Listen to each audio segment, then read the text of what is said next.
Hello everybody and welcome back to Gaming on Caffeine. My name is Isaac and we are back for episode 19 of Feed the Beast Infinity Evolved. Last episode ended a little bit abruptly, but it took way too long to make all of the stuff for the industrial craft machines that we were trying to make, so I decided to cut the episode and continue in this episode. So, since the end of last episode, I have spent way too much time making all of the little parts that we need to make the thermal centrifuge as well as the canning machine so that we can get ourselves some uranium, and then after that some uranium fuel rods, which we can then put into our nuclear reactor and actually start to get some things like the MOX fuel and hopefully eventually get ourselves some plutonium. That's the plan. The first thing though that we're going to do today is we're going to actually get our power situation for Industrial Craft 2 sorted out a little bit, and we're going to do that by using immersive engineering, because as a bunch of people in the comment section for the last episode pointed out, something that I keep forgetting that you can do is that actually if you use the immersive engineering cabling system,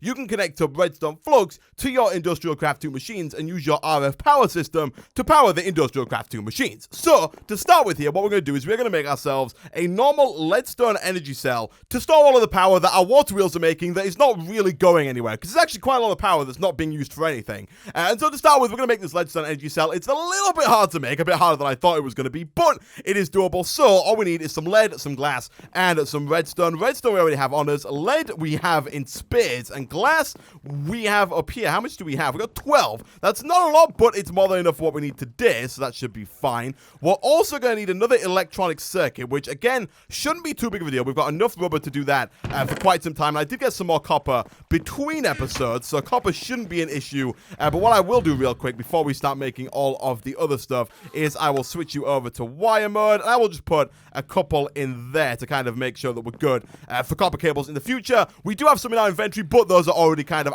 I've planned out what we're going to make for this episode, and I need those for some other stuff. So, let's quickly grab some tin from in here, and let's see about making some of the electron tubes that we need over here. We need some tin electron tubes, which, as always, is just some glass with some tin and some redstone. So, if we get rid of this recipe here, because we don't need that anymore, and instead we replace it with this one, that should... Is that the right recipe? Okay, so it helps if you do the recipe in the right machine. That was a thermionic fabricator recipe, not a carpenter recipe. So instead, let's put the tin in like so, and the redstone like that. We can take out these lapis electron tubes, which I'll keep a hold of for now. And there we go. These are actually really easy to make. I will take a few of those. I don't think we're going to need 8 of those, but that is fine. And so, if we come back over here, do we have what it takes to make this guy? So, do we have any electrum, actually? That's a good question. I know our inventory is getting a little bit cluttered right now. Electrum... Let's see. No, we don't. So, let's actually go ahead and do we have any... I doubt we have any in the smeltery, but we can always whip some up real quick. So, let's throw a gold and a silver into here. We should probably look into getting an induction. Actually, we've got our alloy smelter. Let's use that instead. That's going to be a little bit easier than this guy over here, because that guy, it runs on lava, which is a resource that, while it's not too hard to get, it does take a little bit of time for us to go and get it and come back. Whereas this guy runs on our nice renewable water wheels downstairs, and also it takes a little while, and we have to use, like, the cast to pull it out, all that kind of stuff. So instead, I think the alloy smelter, although it might take a little bit more power, it looks like it's faster, and it does also work quite nicely. So, let's just go ahead and put one of those away for now, just to clear up our inventory a little bit. And then back over in the crafting station, we should be able to go ahead and make ourselves the coil that we need, and then I think we're pretty much good to go. We need a block of redstone, I know that. We then need to make ourselves this thing, which I can't remember if the glass goes in the outside corners or in the middle here. I guess we're about to find out. It goes in the middle, not in the outside corners, so we'll do something like that. That gets us a leadstone energy cell frame, and then if we put you there, you guys on either side with... the circuit that we don't have on the top there. Let's have a look at making one of those real quick. We should be able to make quite a bit of copper cable like so. We do have some iron plates, although they are, again, made for something else that I want to make later on in today's episode, so we're going to have to make even more of those. But again, that is fine. We do have a nice amount of iron, because again, I did do a little bit more mining between episodes, but if we put that in there, you can go there. Tin electron tubes either side, as well as lead. Boom, boom, boom, boom. And we're done. Nice. All right. Took a little bit longer than I thought it was going to take. But what we will do for now is we will put this down, I think, right about... I guess here. Now, it's a weird place, and it's going to be a little weird. Let me make the bottom here an input. It's going to be a little weird. Is input orange? I thought input was blue. Are we just not producing any excess power? Okay, so again, a little while later, after about 5 minutes of derping and just walking around, putting this thing down all over the place and not being able to figure out why it wasn't accepting power, it turns out for whatever reason in Feed the Beast Infinity Evolved, the max input and output is by default set to 0 redstone flux per tick. So what we have to do is bump that up to 200 redstone flux per tick, at which point it will actually start to receive power from the water wheel. So now that we have power being stored in the leadstone energy cells, we need to get that out of this leadstone energy cell and into our industrial craft 2 machines. Now, problem number 1 is that the industrial craft 2 machines are a little far away, so it might look a little bit odd at first, but trust me, this is going to be fine. So what we're going to do is we're going to go over to immersive engineering, and we're going to start by making a few of these LV wire connectors, because for now, all of our machines over in the industrial craft area are pretty low tier. They don't use that much power, and at least for the time being, the LV wire connector should be fine. So for this, we're going to need some clay and some copper, and I'm actually not too sure. I do know, well, I didn't think we had any clay, but apparently we have a full stack of clay. Wow, that's actually pretty cool. So let's go ahead and turn those into clay blocks like so, and then to turn them into hardened clay, all we have to do is smelt them up like so, which we should probably do again over in our alloy smelter, or even actually, I guess, in this guy over here. I don't know which one's faster. You know, let's do a quick test here and see if one of these finishes faster than the other. I know we did put them in the redstone furnace first there, but I just want to see if this guy is at all faster. It does do 3 at a time, but it does do it slower. It looks like, ooh, I don't know. I don't know. It looks like the redstone furnace may be a little bit faster, but maybe not by much. That's fine. We'll take that, and we will also take that. That should be enough for now, at least, to go ahead and make ourselves our first one of these. So let's head back over to the crafting station, and let's put these 4 in the corners. We might as well actually go ahead and put 2 in each corner, and put some copper in the middle, and that gets us 8 of those. Wow, actually, I thought I was only going to get us 1, but 8 should be more than enough. And so what we're going to do is we're going to put the first one down on the top there. Now, we want to set the top there to output mode, so I will change that to orange. And then we have to get some wires that go from here all the way over to there. Now, there is only a certain distance that these can reach, and I think, if I'm not mistaken, it's about 16 blocks. So what I'm going to do is I'm going to put some kind of around the place like that. And what we're going to do is we're going to connect them up with the coils, these guys over here, the LV wire coils from Immersive Engineering as well. Now, question is, do we have any treated sticks? I know we have, oh, we do, cool. I know we have enough creosote oil in our blast furnace over there to actually, oh, our coke oven even, to make quite a few more of those. But the good news is we actually have some treated sticks lying around, so I will go ahead and take those. 2 should be enough. Oh, we're out of inventory space. 2 should be enough to make more than enough cabling than we're going to actually need. So we'll take that. Thank you very much. That took a while. We'll take that. We will grab a little bit more copper, and by a little bit, I mean the other stack that we have in there. And with that, we should be able to go ahead and come over to here and make ourselves a few of these. So I'm going to go make 4. And what we should be able to do is hook this up to that up there. So we're going to go right-click on this guy. It's connected. We're going to go over to this guy and right-click, and that's connected like that. Then we want to put another one down. Now, I don't quite know the distance. Like, I think this might be a little bit too far away, but we're going to put one there, and then we're going to create an Industrial Craft 2 storage box in a second, and use that to kind of store the power for Industrial Craft 2, and then distribute it to all of the other machines. But let's do a quick check and see if this one here, I don't know if it matters which way you connect them up, but just for safety's sake, I'm going to go from this one to that one. I don't think it matters in the slightest, but if we go there, can that get all the way over to there? No, it's too far away. Okay, that's fine. Instead, then, let's put one kind of in the middle. I don't know if it matters if there's like, because that one's not going to have a straight line to that one over there, but I don't think that matters all too much whatsoever. So let's try hooking that one from there to there. That does work. Good stuff. And then let's hook it from this guy over here, from there to there. Nice. That's our somewhat wacky power wire cable going there. But then what we're going to do is we're going to pull one from here and put another one of these LV wire connectors on top of a bat box that we're going to have placed right about. Actually, I don't know. I might put it down maybe like in the corner here because I want to have some more machines coming out in this direction so that we can like freely expand as we wish. So let's come back over here and let's quickly look in NEI for a bat box. So the bat box is like the lowest tier of energy storage device in Industrial Craft 2. It's like the leadstone energy cell, but through industrial craft. So to make this, all we need, it's actually, I think, a bit easier than the leadstone energy cell that we just made, is some oak wood planks. We can use any wood planks we like, as well as 3 of these RE batteries, which again are going to be a little bit of a pain to make, but not too bad, as well as an insulated tin cable. And so what I'm going to do, guys, I'm going to go away. I'm going to wait until the metal farmer has made all of these tin item casings, all of the tin cables and that kind of stuff, and I'll be back in a second. And again, not too long later, now that we have the tin item casing, we can go ahead and craft up all 3 of these RE batteries once we've made ourselves some of these insulated tin cables. Let's have a look. Boom. We should be able to make 3 of those fairly easily. And then we should be able to make ourselves, if we go 1, 2, 3, 4, 5 with these guys and 1 of those, almost a batbox. Nice. All right, now we've got this guy. What we're going to do is we're going to put this down like so. Now, you want to be careful. The way that you're facing is the way that this green side usually will face. It didn't that. Oh, there it is. Yeah, the green side is the power output side, and then the other sides are the power input side. And what we're going to do, for now at least, is we're going to go ahead and again grab one of these, stick it down right there. Oh, no, that's power output. So let's get rid of that, and let's put that on the side, like so, and then we're going to connect you to you, and that should start to fill up with power. Nice. And that is pulling the power directly out of our leadstone energy cell over here. If we go and have a look, I think this thing might actually be actively losing power because it's pulling quite a bit. Yeah, it's losing a little bit of power. So we are like, it's taking more to fill that up, so it can transfer more than 200 redstone flux per tick, which is nice. I didn't actually know how much this could transfer. I'm not quite sure what the conversion rate is.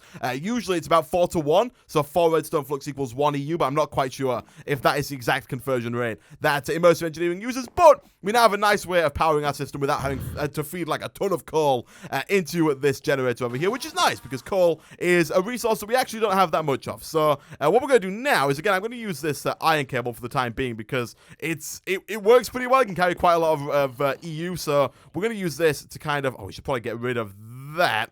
These things cause so many issues, but I like them because they're so hard to see. But we'll put that back over there, and then we'll hook this guy around and over to this thing. I'm not going to put a copper cable in the middle of there. Instead, I'm going to grab some rubber bars and make 1 more of these. Hopefully that works. It does. Let's get rid of you and you, because we're probably not going to use those, at least for a little while now. And if we put that there, now all of these guys are getting power from this setup over here. Now, the question is it able to keep up? It looks like it is. A little bit. Right now, we do only have 1 machine running, but it looks like it's keeping up somewhat okay.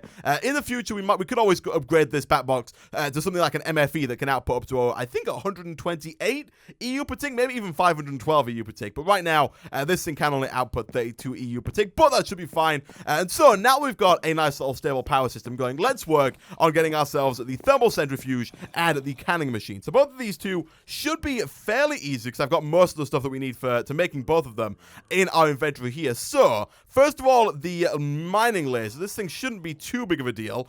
For whatever reason, it doesn't let me shift-click in the recipe, but we've made the energy crystals, we've made the redstone, we made the plates. We didn't make the redstone, but we have the redstone. We got the plates, and we have this guy here, the iron turning blank. So that gets us a mining laser, and then once we've crafted that, which it doesn't want me to craft.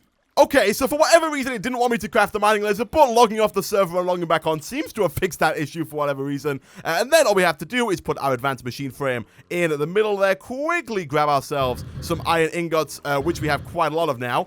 You did just see me using creative mode flying there. And the reason for that is I have installed a couple of plugins to the server since last time to kind of help with lag and stuff. And for whatever reason, by default, it does give me the ability to creative mode fly. So I will go ahead and turn that off real quick. What else are we missing? Boom. Boom, boom, and boom. That gets us a thermal centrifuge, which we can go ahead and stick down, I guess, for now, right about there. And then I'm hoping we can put cables down here and kind of pass through this this copper cable here. I think we should be able to just fine. So again, let's go ahead and put you there, and let's make a few more of those. I don't want to just like shift-click, because I don't want to waste all this rubber on these cables that we're only using to transfer power here, but if we do that and that, it does actually work. It's a little bit glitchy, but it seems to work just fine. This thing now should be able to turn all of our crushed uranium, which we have here, into actual uranium. Now, we do need to be careful once we get some actual uranium, and it's not working quite as I'd hoped. I think it might actually require some kind of redstone signal. So let's quickly check for a lever of some kind in the system. Thankfully, we do have exactly one, which is quite nice. Let's organize that just a little bit.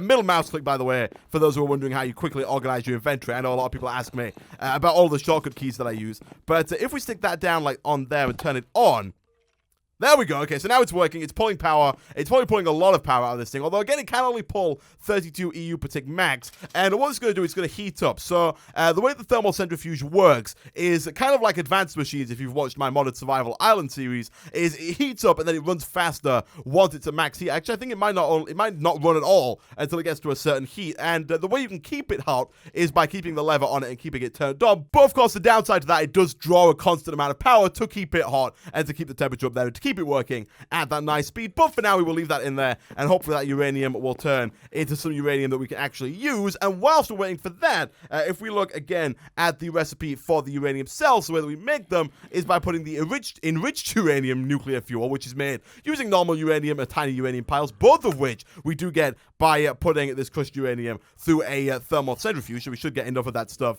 with all four of those to make at least one of these nuclear-ready enriched uranium, and then to put them into the fuel rods, we need a canning machine. So, again, if we go over to canning machine, there are two types. There is the fluid/solid canning machine and the solid canning machine. We want the solid canning machine, this guy over here. Thankfully, it's not too hard to make. It is 2 electronic circuits, which is where the rest of these copper cables come in. So, again, let's make quite a few more of those. We're only going to need 12, so I think for now, that might be fine. We'll put that there. We'll go boom, boom, and boom. We'll take 2 more of those. That should be enough for both of those two there. We then need another one of these, which is why I said we needed some more iron plates. Thankfully, we do already have those in the metal farmer. So let's come back over here and throw the iron plates in like so. The iron chipset in the middle. Take ourselves a basic machine frame. And finally, all that we need are 2 of these tin cans here, which are made by putting a tin item casing through a metal farmer once more. So all we need to do for this is if we put 1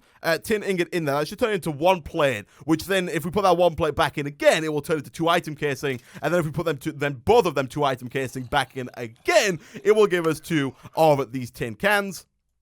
Like so. And now that we've got both of those, we have everything that we need to go ahead, come back over here, go, boom, boom, boom, boom, and boom. Nice. That gets us the solid canning machine, which for now, I guess we're going to put down, I guess right about there. And again, we're going to grab some more of these and go boom, boom. And this thing should be nicely connected up. Again, it's charging up there very nicely indeed. All we need to do now is make ourselves some of the actual cells here that they're going to go in, the fuel rods. And for that, we need to put another iron plate back through the metal former. Let me quickly check the mode here. It needs to be extruding, which is what we're on right now. So if we stick that in there, that should do quite a nice job.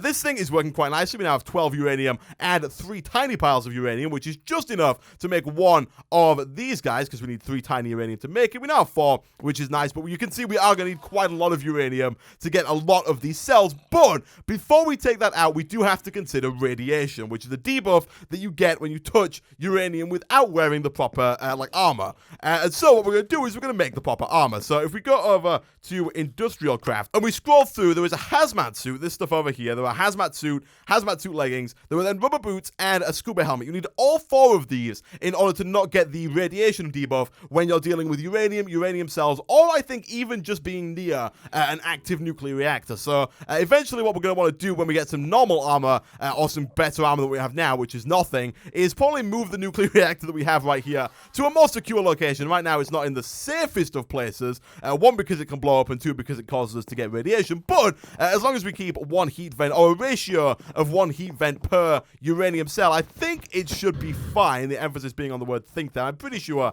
it should be okay. I did some testing in a single-player world, and I think a 1-to-1 ratio like that should be okay. But to make all of these, all we need is mostly just rubber. You can see a lot of this stuff is just rubber, and then either wool, orange dye, or in the case of the scuba helmet, some glass and some iron bars. So we already have quite a lot of rubber. That is good. Orange dye, I'm fairly certain that we don't have, but I will check real quick just in case. We do not. I wonder if we can use the orange petals from Britannia. I don't think that we can. We can use orange tulips, which we don't have. But what we can do, of course, is we can check, actually real quick again, if we have any rose red or dandelion yellow, which we do not. But we can go outside, we can get ourselves some Minecraft flowers, craft them up into their red and yellow dye, and then combine that red and yellow dye into some orange dye. I think we only need 3 in total. So I'm going to go away, I'm going to pick a bunch of flowers like this, turn them into their dyes, I guess. I'll be back in a second. And again, a little while later, we should now have everything we need to go ahead and make ourselves a full hazmat suit. So,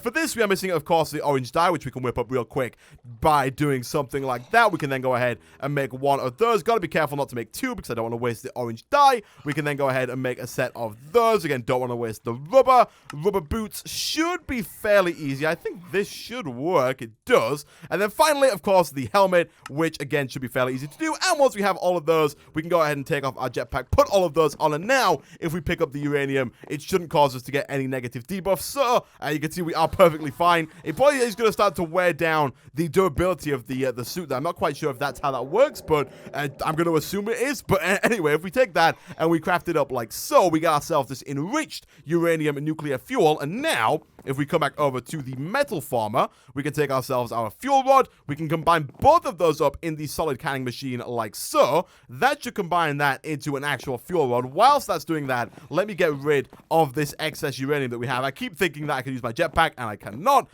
That is fine. Let's put both of you, I guess, in there for now. I don't think having it in a chest is going to cause us to get a debuff. At least I don't think so.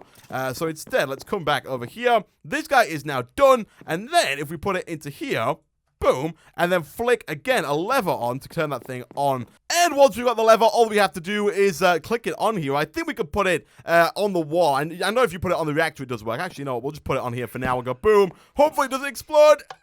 It didn't. And it, oh, the server closed. That's not good. Okay, so it did kick me off the server for a little while there. Not quite sure why, but it is now working. It is now producing 5 EU per tick, which is not a ton, but the more of these that we put in, the more of these heat vents and uranium fuel rods that we put in here, the more EU it will produce. We've got to be careful, because if we put too many uranium fuel rods in and don't cool it adequately with things like heat vents, it will explode. It will just cause a massive crater to form. So we want to make sure that doesn't happen, but if we do it safely, it should be fine. Eventually, what we'll do is we'll move this to a much more safe location, but for now, really all we're interested in is the depleted uranium fuel cells, so we can use those to actually make some stuff like the MOX fuel, and again, like we said earlier in today's episode, eventually things like a lot of plutonium. And if we want to get any serious amount of plutonium to make things like the ME controller, as well as things like the Angel Ring or even the creative energy cell, really far down the line, we are going to need a much bigger, maybe even multiple nuclear reactors to get a ton of uranium kind of pumping through and get a ton of plutonium being made. But with that, guys, I'm going to end this episode of Feed the Beast Infinity Evolved there. Thank you very much for watching. If you did enjoy the video, as always, be sure to hit that like button. It really does help out a lot. Leave a comment down below, and I will see you guys next time.